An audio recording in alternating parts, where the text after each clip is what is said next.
ఏంటమ్మా ఈరోజు ఇదే భోజనమ్మా? ఇదమ్మా మధ్యాహ్నంకి చాలా వంటలు చేసుకుందాం. మధ్యాహ్నం చాలా వెరైటీ చేస్తా అన్నావు కదమ్మా. ఇప్పుడు అదే పనిలో ఉన్నా. ఏం వెరైటీ చేస్తావమ్మా? పండగ కదా, చాలా వెరైటీస్ చేస్తానమ్మా. చాలా వెరైటీసా? పులిహోర చేస్తావు కదా.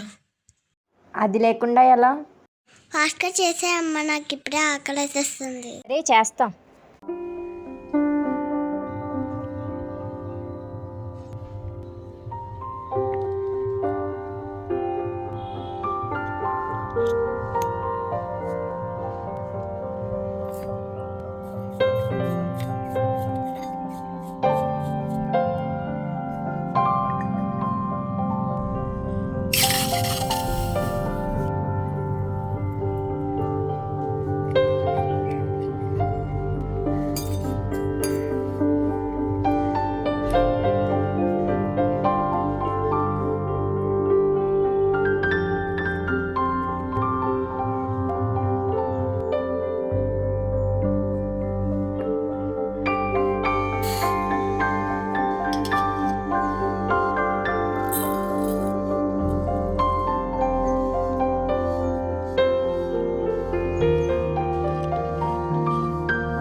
రండి రండి తిందురు.